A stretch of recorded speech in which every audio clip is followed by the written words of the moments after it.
Mais vous attendez maintenant sur le bien et le mal. Je vous préviens que c'est extrêmement important, significatif et très utile de connaître la nouvelle vision, le nouveau point de vue sur ces deux choses qui ne se sont jamais bien résolues et éclaircies depuis des milliers d'années, même depuis des millions d'années. Les humains sont toujours placés devant ces deux problèmes, deux questions, le bien et le mal. Et qu'est-ce qu'on n'a pas écrit comme livre là-dessus?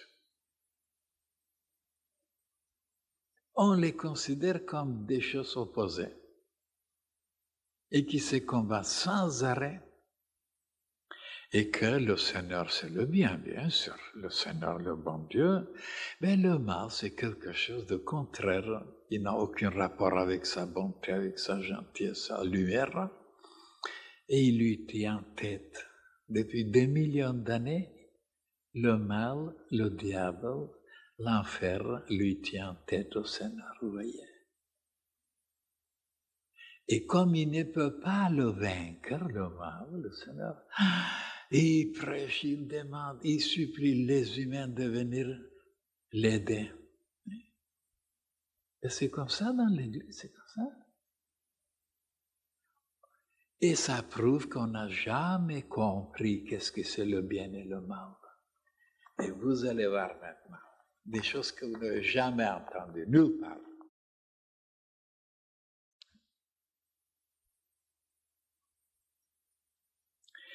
Si le Seigneur était tellement faible, incapable de détruire le mal, alors pourquoi croire alors en lui?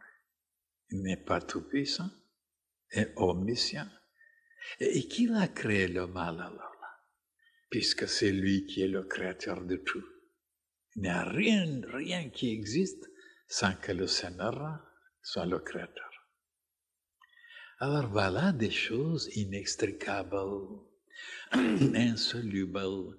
Et pourquoi? Parce qu'on n'a pas la lumière. Hein? Et quelle lumière?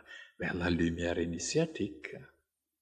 On peut avoir une lumière ordinaire, religieuse, scientifique, philosophique, ainsi de suite, terrestre.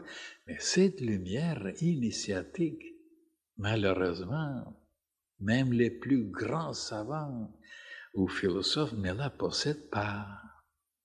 Il y a seulement très peu sur la terre, très peu les plus grands maîtres qui la possèdent.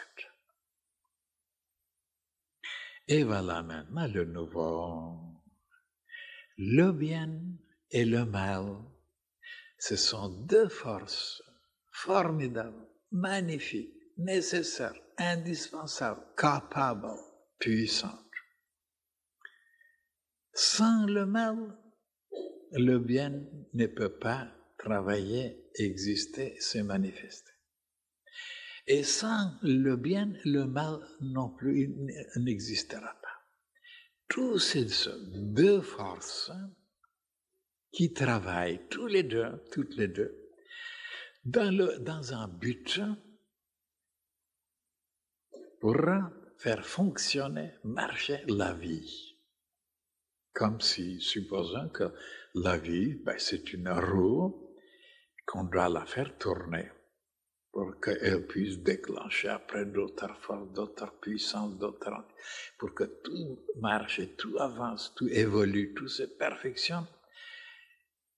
Et maintenant, cette idée, ils sont deux forces indispensables, nécessaires, toutes les deux. Les humains ne peuvent pas les accepter, ne peuvent pas les comprendre. Et pour que ça soit clair, alors je les amène un petit peu dans le passé. Je dis, comment c'était dans le passé?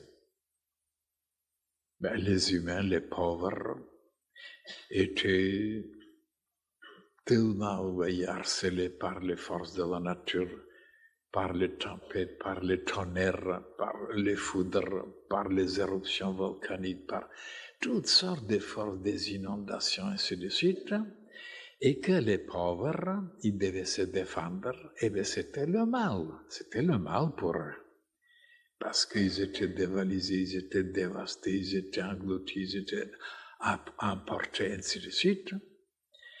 Et voilà que maintenant, actuellement, les humains, dans leur avancement, bien sûr, ils ont trouvé des moyens, des possibilités mécaniques, chimiques, et ainsi de suite, pour faire face à ces puissances.